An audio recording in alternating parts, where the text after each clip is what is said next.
ये शाणा कैदी जिसका आईक्यू 150 का था, उसने जेल से वंटास होने का प्लान कर लिया था। उसने अपनी शू लेसेस को टाइट करके अपनी रिस्ट से बांध दिया और फिर अपनी उंगलियों को टेबल से दबाया और अपने पैरों से जोर से किक मार के हड्डी ही तोड़ दी। उसने चू तक नहीं किया था। अब उसने एक गार्ड को धमकाया ताकि उसे गैरकानूनी ड्रग्स मिल सके। वो बाथरूम गया, डेंटल फ्लॉस निकाला और एक एंड को टाइटली बोतल से बांध दिया और दूसरे एंड को अपने दांतों से लपेट लिया। उसने बोतल सीधा अपने मुंह में डाल दिया, एंगल को सेट किया और एक गल्प में बोतल को अपने गले से नीचे उतार दिया। फिर उसने एक लाइटर तोड़ के एक छोटा सा धातु का टुकड़ा निकाला और अपने नाखून के नीचे छुपा लिया। अब उसने एक मेटल पीस के साथ टेस्ट किया और ये परफेक्ट था।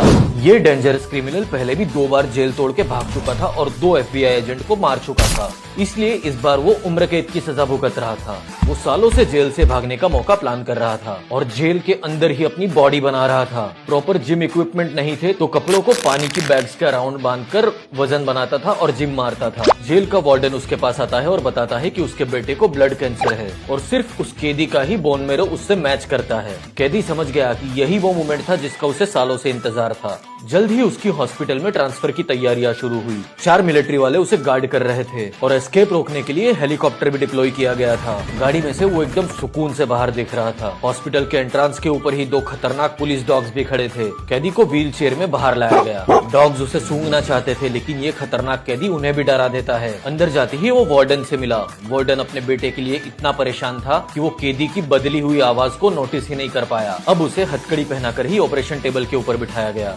डॉक्टर ने बोला कि प्रोसीजर के लिए तो हथकड़ी खोलनी ही पड़ेगी। गार्ड्स ने 2 पल के लिए हेजिटेशन दिखाया लेकिन फिर हथकड़ी